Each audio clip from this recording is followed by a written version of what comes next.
Renungan pagi menjadi putra dan putri Allah oleh Ellen G. White, 10 Januari 2021. Mari kita berdoa.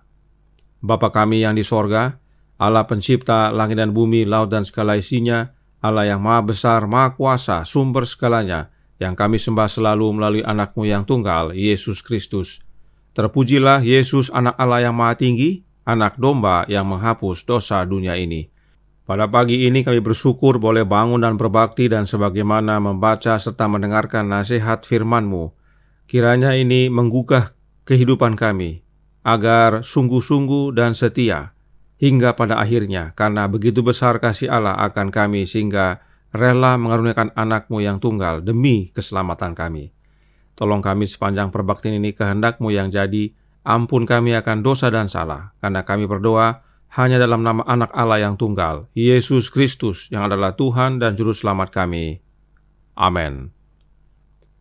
Renungan hari ini akan dibacakan oleh Saudara Nofri Tambalean. Silahkan Saudara Nofri.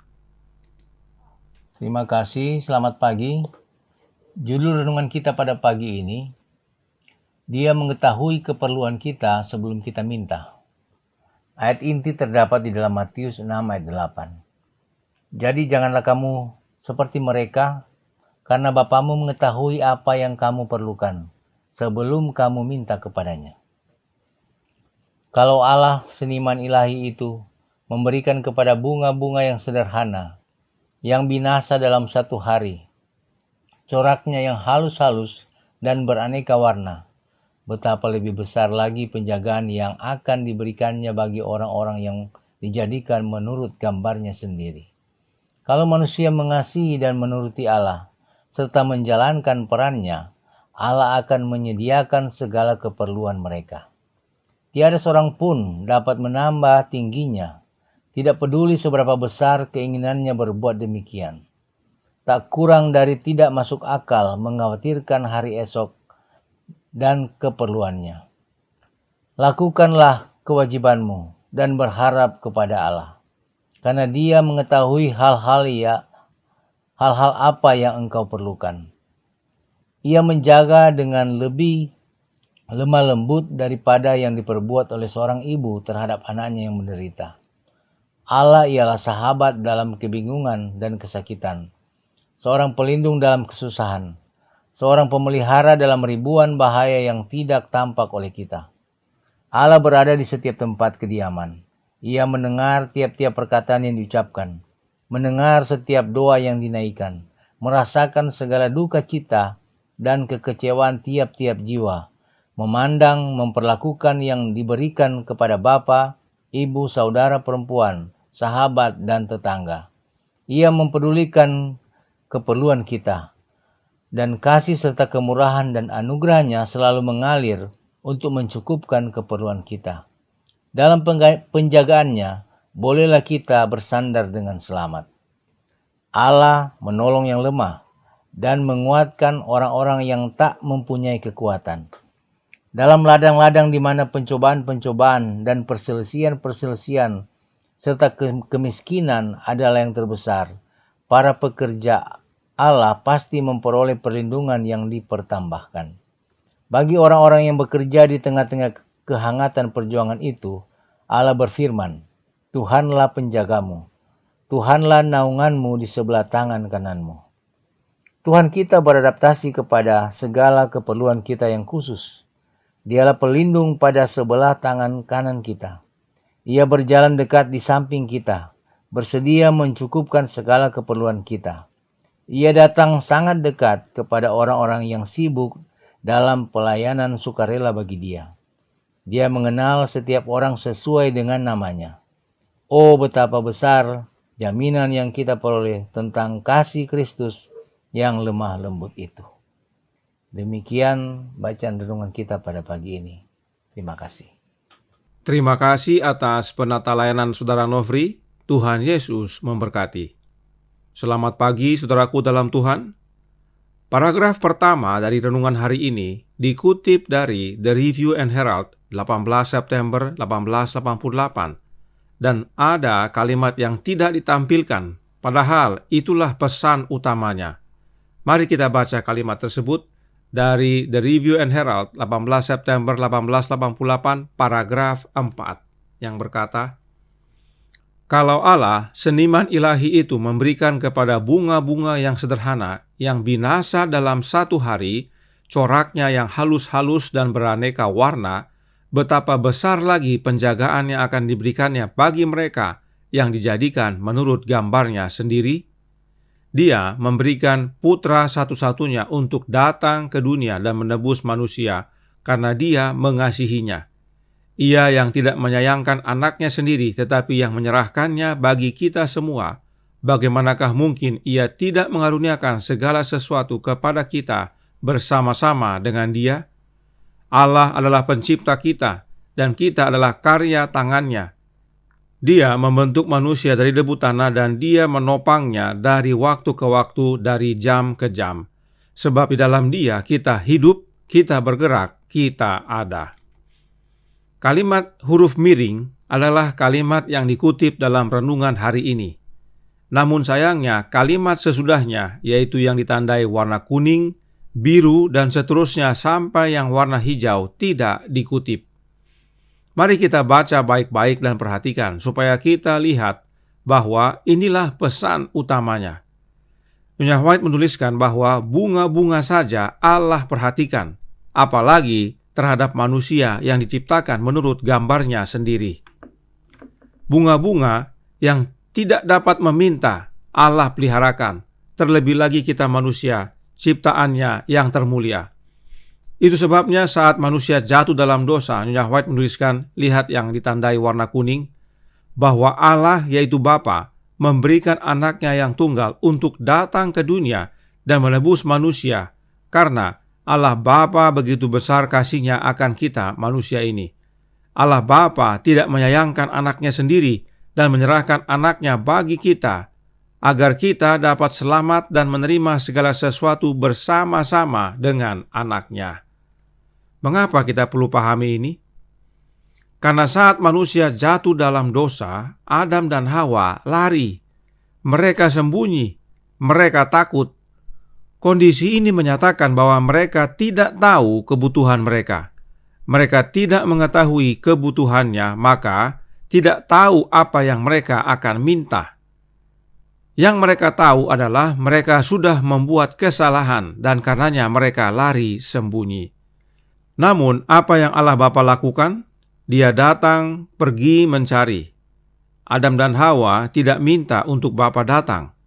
Adam dan Hawa juga tidak berdoa menyatakan keperluan mereka akan kehadiran Bapa. Tidak. Tapi Allah Bapa tetap datang tanpa diminta, karena Allah Bapa tahu keperluan Adam dan Hawa sebelum mereka memintanya, dan bahkan Adam dan Hawa tidak tahu apa yang perlu diminta untuk menyelesaikan kondisi kejatuhan mereka. Apa buktinya? Mereka membuat cawat dari daun pohon ara untuk menutupi ketelanjangan mereka. Ini bukti penting bahwa mereka tidak tahu apa yang mereka perlukan. Namun meski demikian, Allah Bapa datang dan mencari mereka. Saat Allah Bapa bertemu dengan Adam dan Hawa, Dia membuat pakaian dari kulit binatang untuk manusia dan untuk istrinya. Dan terlebih lagi Allah Bapa berikan jalan keselamatan. Kejadian 3 ayat 15 berkata, "Aku akan mengadakan permusuhan antara engkau dan perempuan ini, antara keturunanmu dan keturunannya. Keturunannya akan meremukkan kepalamu, dan engkau akan meremukkan tumitnya." Inilah nubuatan tentang Yesus Juru Selamat kita. Allah Bapa karena begitu besar kasih-Nya kepada kita manusia tidak menyayangkan anaknya dan mengaruniakannya agar dapat menjadi korban pendamaian, sehingga kita yang berdosa dapat dipersatukan kembali dengan Allah Bapa. Apakah manusia tahu untuk meminta akan karunia terbesar ini? Tidak. Tapi meski manusia tidak tahu untuk meminta keperluan keselamatan ini, Allah Bapa sediakan dan berikan. Saudaraku dalam Tuhan, terlalu sering renungan hari ini dihubungkan dengan kebutuhan manusia sehari-hari. Lupa bahwa kebutuhan terbesar kita adalah kehidupan yang kekal dan itu hanya terdapat di dalam Anak Allah, Yesus Kristus. Keperluan ini sebelum kita minta, Allah Bapa telah sediakan dan berikan. Roh Nubuat menuliskan dalam Kerinduan Segala Zaman buku kedua, bab 87, halaman 492, paragraf 5, yang berkata, sebelum landasan-landasan dunia diletakkan, Bapa dan Anak telah bersatu dalam sebuah perjanjian untuk menebus manusia jika manusia dikalahkan oleh setan. Mereka telah menjabat tangan mereka dengan ikrar hikmat bahwa Kristus harus menjadi penjamin bagi umat manusia. Rencana keselamatan ini Allah Bapa dan Anaknya telah sepakati dan sediakan bahkan sebelum Adam dan Hawa diciptakan. Inilah yang perlu kita ketahui dan ingat saat membaca renungan hari ini. Keperluan kita Allah Bapa telah sediakan bahkan sebelum kita tahu dan kita minta. Kemudian, perhatikan paragraf akhir renungan hari ini berkata dalam Menjadi Putra dan Putri Allah halaman 18 paragraf 4 yang berkata, Tuhan kita beradaptasi kepada segala keperluan kita yang khusus. Dialah pelindung pada sebelah tangan kanan kita. Dia berjalan dekat di samping kita, bersedia mencukupkan segala keperluan kita. Siapa Tuhan yang dimaksudkan oleh Nyonya White? Tuhan Yesus. Anak Allah, Yesus Kristus, adalah pelindung kita yang berada di sebelah kanan kita. Yesus berjalan dekat di samping kita. Bagaimanakah Kristus berjalan dekat di samping kita? Colporteur Ministry halaman 107 menjelaskan, Tuhan Yesus berdiri di samping dari penjual buku, berjalan bersama mereka, adalah kepala pekerja. Jika kita mengenali Kristus sebagai Dia yang bersama kita untuk mempersiapkan jalan, Roh Kudus yang di samping kita akan memberi kesan perkataan-perkataan yang dibutuhkan. Perhatikan penggunaan tukar-menukar antara Kristus dan Roh Kudus. Roh Nubuat menyatakan Yesus berdiri di samping kita, dan itu melalui kehadiran Roh Kudus-Nya. Sebab Kristuslah yang mempersiapkan jalan bagi kita. Nah, kebutuhan akan Roh Kristus ini kita tidak tahu dan tidak meminta. Tapi Allah Bapa sediakan. Bahkan saat Yesus jelaskan kepada murid-muridnya, mereka tidak memahaminya. Sampai pada hari Pentakosta, barulah mereka mengerti penjelasan Yesus tentang penghibur dan pokok anggur. Itu sebabnya sebelum Yesus naik kembali kepada Bapanya, Dia berkata, "Tunggu di Yerusalem untuk menantikan janji Bapa sebagaimana yang Yesus telah jelaskan." Baca Kisah 1 ayat 4. Janji kuasa Roh itu bukan kita yang minta, tetapi Yesus yang minta, sebab itulah janji Bapa agar kesatuan terwujud antara Bapa dan Anak dan umat-umatnya. Dan itulah hidup yang kekal. Bapa di dalam Kristus dan Kristus di dalam kita yang adalah pengharapan kemuliaan. Adakah ini yang kita minta? Tidak. Kita tidak tahu meminta akan hal ini, tetapi Allah Bapa dan Anaknya telah sediakan dan berikan. Jadi, demi keselamatan kita, Allah Bapa karuniakan Anaknya sebelum kita minta dan bahkan kita tidak tahu untuk memintanya. Dan Allah Bapa karuniakan penghibur di dalam Anaknya agar Bapa hadir dalam hidup kita melalui dan di dalam Anaknya, agar gambar Bapa dipulihkan dalam hidup kita dan keselamatan menjadi bagian kita. Ini juga Bapa sediakan sebelum kita minta dan bahkan kita tidak tahu untuk memintanya. Yesuslah yang memintanya kepada Bapanya. Ingatlah ini semua saudaraku dalam Tuhan bila mana kita membaca renungan hari ini serta ayat-ayat pendukungnya. Sebab Allah Bapa tahu apa yang kita perlukan sebelum kita minta kepadanya dan bahkan kita tidak tahu apa yang diminta. Sungguh begitu besar kasih Allah kepada kita. Bagaimana dengan kita? Adakah kita mengasihi Allah Bapa? Tuhan memberkati. Saya bawa dalam nama Yesus. Amin. Mari kita berdoa. Bapa kami yang di sorga, Allah pencipta langit dan bumi, laut dan segala isinya, Allah yang maha besar, maha pengasih, sumber segalanya, yang kami sembah selalu melalui anak-Mu yang tunggal, Yesus Kristus. Terima kasih ya Bapa atas perhatian-Mu, kasih-Mu kepada kami, yang telah menyediakan segalanya sebelum kami memintanya, dan bahkan kami sering tidak tahu mau minta apa demi kebutuhan kami, tetapi Engkau telah sediakan dan berikan. Tuhan campur tangan agar kami semakin sungguh-sungguh mengasihi-Mu ya Bapa. Karena Engkaulah sumber segalanya, dan Engkau karuniakan hanya dalam anak-Mu, Yesus Kristus. Engkaulah satu-satunya Allah yang benar. Tolong kami ya Bapa, curahkan roh anak-Mu dalam hati ini.